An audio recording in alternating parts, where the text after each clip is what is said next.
of the aisle have chosen politics over food security for millions of Americans. Small business loans are being delayed, totaling nearly $300 million in missed distributions, costing our state a estimated $1.7 billion in economic benefit alone.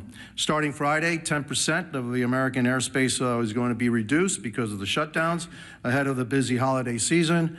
More than 3,500 flights will either be delayed or canceled altogether. That's true effect of this shutdown. Let me be clear, holding the government hostage is not a responsible way to negotiate policy. On September 19th, the House of Representatives voted to extend government funding to keep the government open. And as the Speaker said, with a clean CR. There were no riders in it. There's no policy differences. It's actually a Biden budget, right? And so, you know, what is the problem? No, there is no problem. It's politics. That's the problem. Meanwhile, Senate Democrats have voted 14, now you say 15 times to keep the government closed. The funding bill before the Senate is the same short-term continuing resolution that we passed 15 times under President Biden with bipartisan support. And I supported each and every one of them to keep the government open. And I know that most, if not all, the members of RG2 also voted for the CRs to keep the government funded. We can and should debate serious issues like healthcare costs, but not at the expense of hardworking American families. I urge my Senate Democrat colleagues to pass the continuing resolution so that we can reopen the government and return to the table to negotiate real solutions. History shows that when Congress works together, we can find solutions without inflicting pain on the American people. I urge Senate Democrats again to reopen the government, end the suffering, and then join us in crafting meaningful bipartisan policy meant to improve the lives of everyday Americans. That's how we govern responsibly, and that's how we serve the American people. And I want to thank you for giving me the opportunity. And I guess now I want to turn the dais over to our Majority Leader, Steve Scalise. Well, thank you, Carlos. And what an honor it is to follow my dear friend Carlos Jimenez, who really is the epitome of the American dream. You know, when you hear stories like his, you know, sad stories, the root of it, you know, having to flee your home country because Cuba fell to Marxism, to communism. But luckily, for people like Carlos, all around the world, there's one place that they can look to if they want a North Star. If they still believe in freedom, they yearn for that desire, and then it fails in their home country, they can look to the United States because the United States represents freedom all around the world. And how dangerous of a position that is when Marxists from within try to change it here, try to unravel what makes America so great. And as Carlos came to seek that freedom that millions others have as well, like my great-grandparents who came from Italy to seek that same freedom. Ronald Reagan said it best: freedom is only one generation away from extinction if we don't fight to defend it. Those words of Reagan still ring true today because, Carlos, we will continue to fight for freedom. But it's not an empty fight. There are people on the other side here in America that are pushing back, that want to destroy that capitalist free market system. And so when you look at the results of the election, anybody that wants to go celebrate a blue state voting blue, what they're not acknowledging is what happened in a city like New York. It reverberates. When New York elects a Marxist as their mayor, there are other Democrats that are now looking and saying, does the Democrat Party represent me anymore? And today you heard it again. Democrats are the ones who are looking and saying that they're done with the Democrat Party. Jared Golden yesterday announced he's not going to run again. And he didn't just say he wasn't going to run again because he got tired of serving in Congress. I think it's really important to pay attention to what Jared Golden said. And he is in a swing district. Jared Golden is one of those moderate Democrats who represents maybe the old Democrat Party now, what was discarded by the voters on Democrat cities and states. But it's not where America is. So when Jared Golden announced yesterday he's not going to run again, he said, quote, "We're allowing the most extreme pugilistic elements of our party to call the shots. Just look again at the shutdown. For as long as I can remember, we have opposed shutting down the government over policy disputes. We criticized Republicans for taking hostages this way." That was Jared Golden explaining why he's done with being a Democrat in Congress. And when the Democrat Party no longer stands for common sense, for members that do on occasion reach across the aisle, they're going to be relegated to a scrap heap of history, because America is not a socialist nation. While the Democrat Party has turned their leadership structure over to a socialist, it's not where America is. And if they're running people like Jared Golden out of their party, they can go celebrate the results of last night's election. Again, if Alabama held an election also Tuesday, and gee whiz, a Republican governor was elected governor of Alabama, would anybody be writing a story about it? Of course not. So let them go celebrate New Jersey electing a Democrat governor, New York City electing a Democrat. The real concern is that the Cuomo wing of the Democrat Party got destroyed by the Mondami wing of the Democrat Party. And if they want to call that a victory, good luck. Something tells me they're not going to be sending Mondami to swing districts around America. He's not going to Maine. Let Mondami go to Maine for that now open seat in Congress, a 50-50 district. Will they be sending Mondami to those kind of swing districts? Colorado, where somebody like Gabe Evans represents, is Mondami going to be going there? Because that's where their party is now headed. And they chose that. But America is not embracing that form of socialism. We know what you get from socialism. You get the promises of free everything. But Americans know innately there's no such thing as a free lunch. All you end up with, the results, are the hollow promises and the failures that come with those promises, because you know you get what you pay for. And somebody else is going to have to pay for that free thing. And a lot of those rich people they love denouncing are leaving. Many have already left. So even when they go raise taxes even more with the highest rates you can imagine, who's going to pay those higher rates? It's not going to be the millionaires and billionaires. Many of them have already left. It's going to be hardworking families in New York City. Good news for you, you might be making $100,000 a year. By the way, a police officer married to a school teacher makes more than that in New York City. They're going to be the quote unquote rich who get the higher taxes and the free buses and the grocery stores that are run by the government with empty shelves and expired food. That's what they're going to get. But the rest of America is not going to have it. So while Democrats keep the government shut down, and they brag about it, I mean, you heard Senator Murphy yesterday, quote, "I think we're in an enormously strong position right now." Strong position? What's so strong about taking food out of the mouths of 42 American families? What is strong about that, Senator? Sure, you can vote again today to keep the government shut down, but there's nothing strong about denying food to people who are low income and who can't afford it. That's a weak place to be. But that's what they're bragging about.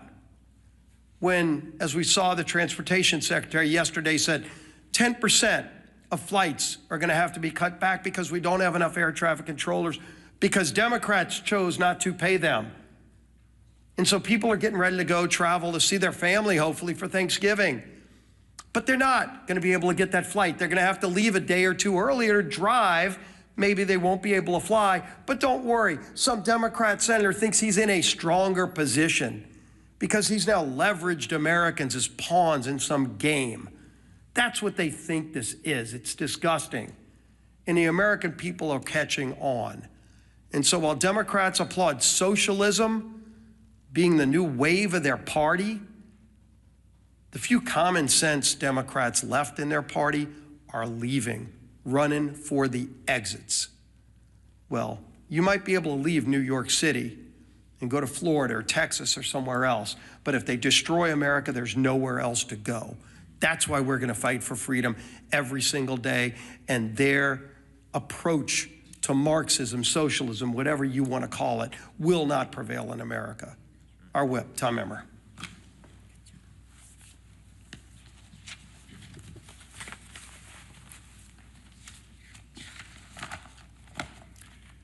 It's day 37 of the Democrat government shutdown, and one thing has become clearer, more clear now than ever. The Democrat Party of today is not your grandparents' Democrat Party. They refuse to govern. They resort to hostage-taking when they don't get their way. They routinely put politics before people. And now they have made communists and assassination fantasizers the pillars of their party. Democrats claim they want to make life more affordable for hardworking Americans, but every time that they've had the majorities in Congress and a Democrat president in the White House, they've done the exact opposite. Take the American Rescue Plan under Joe Biden, for example, which was later deemed by economic experts as the, quote, original sin that led to double-digit inflation. Or look at the Affordable Care Act, which is so unaffordable, they have to pay people to use it. The Democrats have no moral high ground to stand on when it comes to good governance. They don't know what it is. And when they claim that they're fighting for you, do not believe them. Because if this shutdown has taught us anything, it's that the Democrats will willingly inflict pain on the American people if they think it gives them political leverage. Their kamikaze politicians and their constituents deserve better. In stark contrast, however, Republicans have done our jobs. We passed a nonpartisan government funding bill out of the House over a month ago. All we need, as the Speaker said earlier, is just 5 Democrats in the Senate to grow a spine, stand up to the radicals in their party, and join us in getting our clean CR to the president's desk. Enough is enough. It's past time for Democrats to end the political games and reopen the government for the people they were elected to serve. Our conference chair, Lisa McClain. Thank you. Well, good morning, everybody. Again, here we are. Yesterday, Americans woke up to an unthinkable reality. And Carlos touched on it earlier. A communist was elected mayor in America's largest city. How did this happen? Ask yourself, how did this happen? It happened because a small socialist portion of this country took control of the Democrat Party. A party that is now apparently united behind a socialist agenda.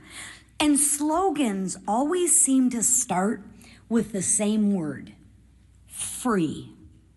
Free food, free rent, free buses, right? I feel like I'm at an Oprah Winfrey show. You get a car and you get a car. Well, this isn't the Oprah Winfrey show. And like many of you, my parents taught me a really good lesson when I was young. Nothing is free.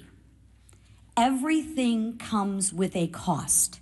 Absolutely nothing is free. We all learned that.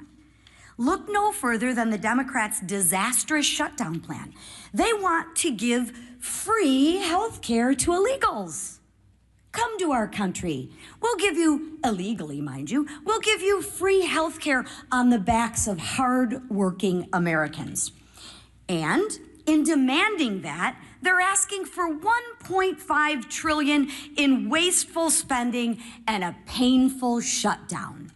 A shutdown that has denied food assistance to 42 million American families. 42 million American families. A shutdown that has forced law enforcement to work without pay. But don't worry, I'm sure those law enforcement agents can go and get free food from their local grocery store and somebody will pay their free rent, right? Yeah, I live in reality, not fantasy. The Democrats want to jeopardize our national security. And now, flights have been reduced by 10% at 40 of our major airports.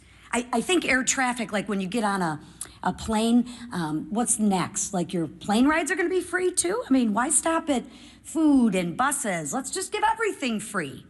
It doesn't work like that, people. Nothing's free. Somebody is paying. And who pays? Anybody wanna guess who pays? Hardworking taxpayers, American taxpayers. That's who pay. Nothing's free, right? Nothing is free. Look at your Republican leaders. Just compare and contrast. That's why we voted more than a month ago to actually fund the government. That's why we've been working in our districts to help those that are suffering. And that's why we are delivering real results that drive down gas prices and drive down mortgage rates and drive down the price of eggs. No one's reporting on the price of eggs anymore, right? Now, not for illegals, not for radicals, and not for communists who despise this country, but for the men and women who love America, like Carlos and his family who came over. And let's keep it that way. And let's make sure that we keep America strong every day. So to the Democrats, let me be clear. Republicans will still be there when your communist lawmakers aren't. And when your communist kingmakers finally give you permission to put Americans first again, Republicans will still be here. We'll still be here when your socialist experiment collapses, because it always does. And we'll still be standing shoulder to shoulder with the hardworking Americans who aren't demanding free groceries, free buses, free rent. No, we will be standing shoulder to shoulder, demanding nothing less than freedom. That is what Republicans demand, freedom. Because that's what makes this country great. Not socialism, not government control, but freedom. Thank you. All right, questions? Yeah, go ahead. The Supreme Court, and specifically Justice Gorsuch yesterday, seemed concerned about the Trump administration's usurping congressional authority, calling it a, quote, one-way ratchet that can't be turned back. What's your response to that? Are the justices right to be concerned that Congress isn't fulfilling its constitutional obligations? I don't find myself in disagreement with Justice Gorsuch too often, but I think he's missed the mark on this one. First of all, I don't think you should read too much into the questioning that you heard at the Supreme Court. I mean, this is part of judicial review. It's a cherished part of that tradition. I used to be one of those litigators. I did constitutional law, oral argument, and I would have liked to have argued that case yesterday, because I think the law is clearly on the side of what the administration has done. I'll remind you that I'm a jealous guardian of Article 1. You know, the legislative branch of government in our constitutional system is the most important. It was placed first in prominence.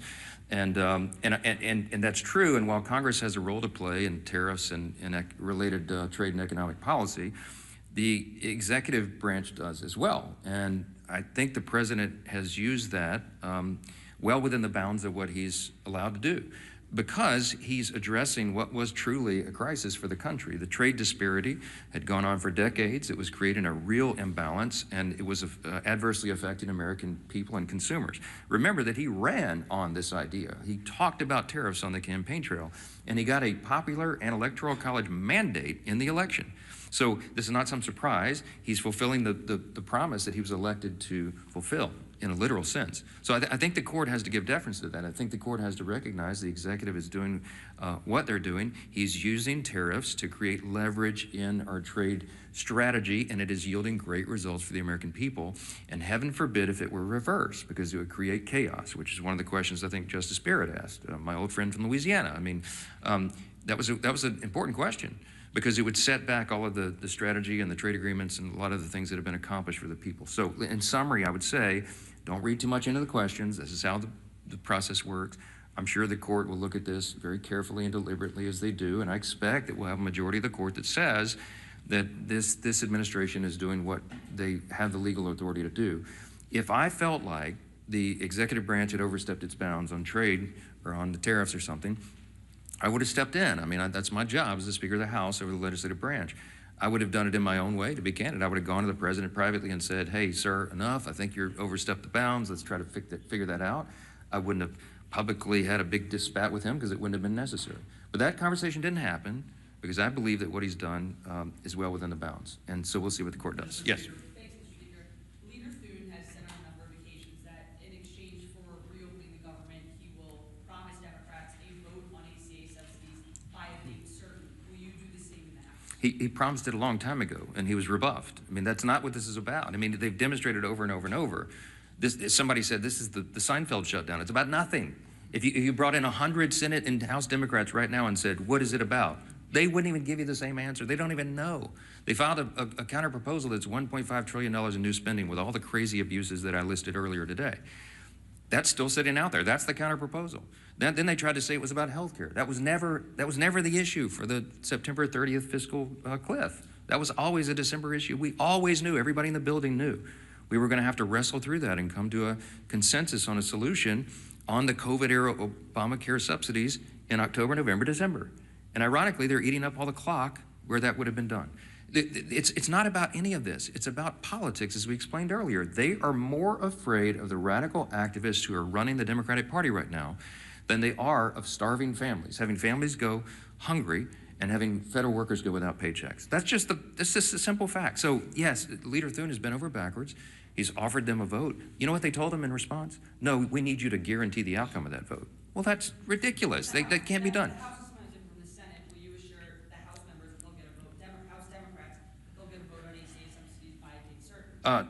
No, because we did our job, and I'm not part of the negotiation. The House did its job on September 19th. I'm not promising anybody anything. I'm going to let this process play out. I tell you what they wanted. I'll tell you what Schumer and Jeffries wanted. In fact, Chuck Schumer said it publicly and decried that Thune and I would not go in a back room with them and make a four corners agreement on Obamacare subsidies. And I said, there's no way. That it was never possible or appropriate for that to be handled on a CR, on a short-term stopgap funding measure. And he knows that. And we're not doing that anymore. We're not taking four corners, four leaders in a back room and making a deal and hoisting it upon the people. I'm not going to be a part of that. Chuck Schumer is part of the old way this was done, and that's part of the reason why people have such a lack of trust in Congress. We need to be transparent, open. We need to do it through the process. We need to involve and engage all of our caucuses and all of our members in this discussion. Healthcare is very complicated. It is very complex, and it is not something four people can go in a smoke-filled room in the back and make a deal on. I reject it. Yes. Speaker, the president yesterday said that Republicans were getting killed for the shutdown. Is it helpful to have them talking like this when it's actually emboldening Democrats not to pay? Look, I've spoken with the president about it. I reminded him, as I said this morning, this was not a surprise to us. I mean, blue states elected blue leaders. I mean, yeah, so what? I mean, it would have been a huge headline if we could have had an upset there, but that was to be expected. As Leader Scalise said, I mean, you know, if the three big elections yesterday would have been in, Louisiana, Alabama, and Texas, you'd have a totally different narrative, right? Or name any red state. It just so happened that those were the blue states. That was the blue outcomes. That's what everybody expected. I don't read too much into that. Yes, front row. Morning. Two questions. One of them is that we've lost is the looking out the window phenomena. And there's some evidence that looking out the window is fundamentally important. Under in the headlines, but food prices themselves have still been going up. Grocery prices are still going up. How do you respond? Yeah, but the USDA has reported, and all of the economists have shown, food prices always go up. There's an inflationary level that's built into grocery prices, but they're going up at a much slower pace. In other words, the economic policies, even though all the provisions of the Working Families Tax Cut have not yet been implemented, that's going to make a dramatic effect. It's going to be like jet fuel to the economy. We have all these pro-growth policies that will bring down costs, increase wages, increase jobs, and more access to the economic rung so that more people can climb up the ladder.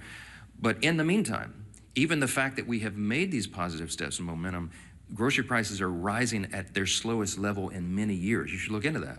So, I mean, that is an exhibit C, and the argument that it's Republican policies that are the only thing that's going to bring that down. The reason that your grocery prices are so high, it's multifaceted. But it's because we had 4 years of Bidenomics. Remember when they tried to tell you that Bidenomics was so good for you and your family, and everybody went, what are you talking about? That's part of the reason we shellacked them in the election last fall, because they were trying to sell you a bill of goods that wasn't true. And the reason that inflation rose is because, as was noted earlier, the big signature pieces of legislation that they passed in the Biden administration were disastrous for the economy. And it made inflation rise rapidly. Why? Because when you pour more dollars into the economy, that is the effect. It's just as sure as gravity, it's basic economics. And the Marxists and the socialists who are taking over the Democratic Party turn a blind eye to the reality of basic economics. And you're going to see the effects of that as well. Yes?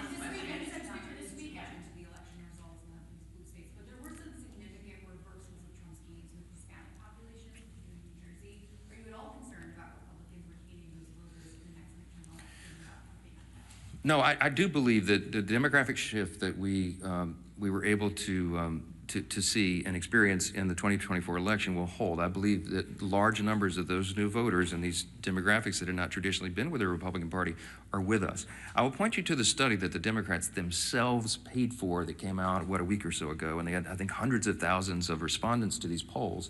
And the Democrats determined in their own analysis that they are regarded as weak, woke, and out of touch with the people, okay? That's why they lost last November, and that's why they're gonna lose this coming November, okay?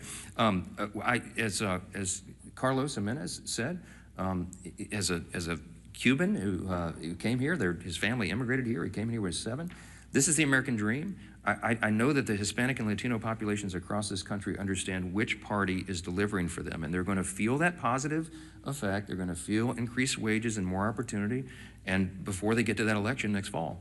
And that's why we did the big, beautiful bill, the Working Families Tax Cut, so early in the year, because we wanted that to really take hold after the beginning of the year so that people will feel that. And we're convinced they will, and I think that's going to inure to our benefit. Thank you all so much.